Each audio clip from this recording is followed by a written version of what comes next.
Speaker number one, Jordi Carrera, not a success story, not a success story, Jordi Carrera.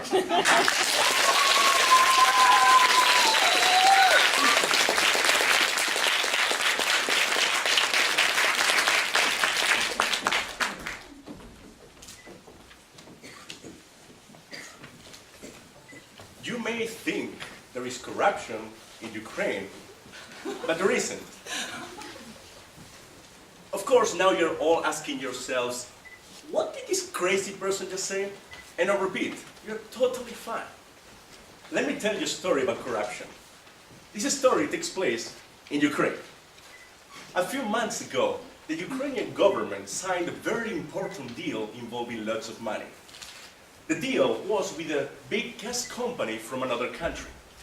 The company was going to help Ukraine build the required infrastructure to exploit the country's natural gas reserves. It was one of the strongest attempts to date to decrease Ukrainian energy dependence from Russia. It was important for the country. It had to go well. Everything was set for the signature of the agreement. Big room, full of big, expensive furniture, lots of flags all over the place, lots of journalists taking pictures, flashes everywhere, and an entire wall of government officials watching as some important personality signed the deal. The Ukrainian president was going to stop by to say a few words. There was only one small problem. The company co-signing the agreement, where was it from? It was from Spain. The same day the deal was signed, somebody in the Ukrainian government got a call. And the call quickly went up from one office to a bigger office, up, until it got to the biggest office. The call was from a representative of the company. And he told the Ukrainian government the company had no idea who the guy signing the agreement was. He did not represent the company. The deal was fake. It was all an extremely elaborate con. The Spanish guy faked the whole thing just to get the commission. So, you think Ukraine is corrupt? Spain is so corrupt that today a Spanish person can come to a former Soviet republic and steal from the prime minister while shaking his hand in front of the cameras. That's how corruption is done, you Ukrainian beginners. You can't beat that. Spain is number one. Now, what's made people this crazy? What's made people want to get so very rich, so very fast, so badly? Do you know success stories? Those stories you tell to inspire people? They're poison. Examples of people doing extremely well are driving everybody crazy. The pressure put by the expectation of success is now so high that it can make any sensible person go nuts. They make you feel that you're a loser if you don't own 2 companies, 3 houses, 4 cars, and you're not married to Angelina Jolie or Brad Pitt. What is success about? Let me tell you another story.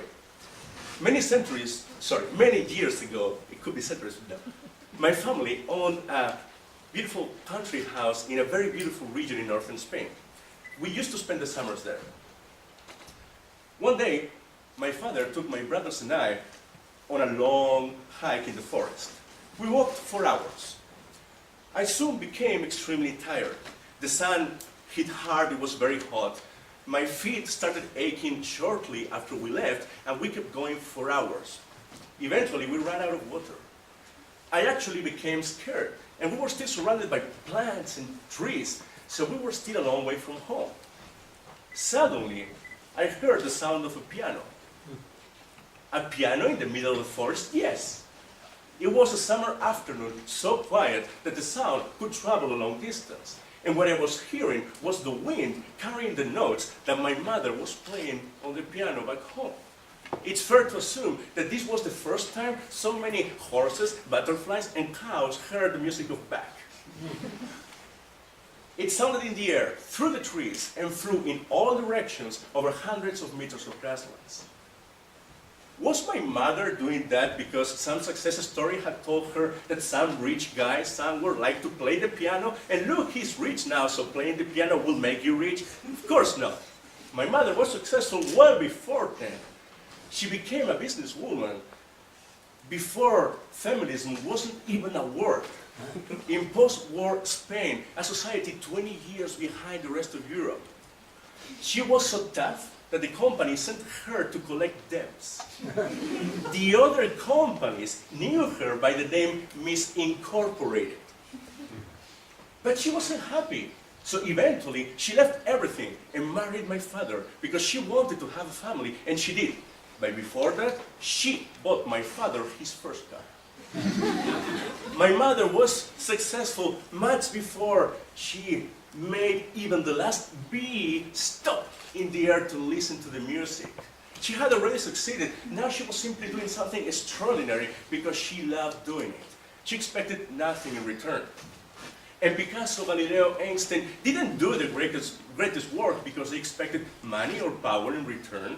They did it because something inside of them forced them to, and nothing could have stopped them. And no amount of success stories would have made Galileo discover any more moons around Jupiter. They would do it no matter what. They expected nothing in return, and that's success. The one thing you can't stop doing. The one thing you're going to do expecting nothing in return. The one thing that is going to make you carry a piano to some remote forest to play for the horses during the summer in the middle of the day. If you need a success story, if you need to be promised money and success and power in order to do something, you don't love it, and you will achieve nothing. Successful people don't achieve success. They stumble upon it when they're doing what they love. So, my advice to you is to ignore success stories. After all, by the very logic, they're for people who are not successful. Mr. Toastmasters.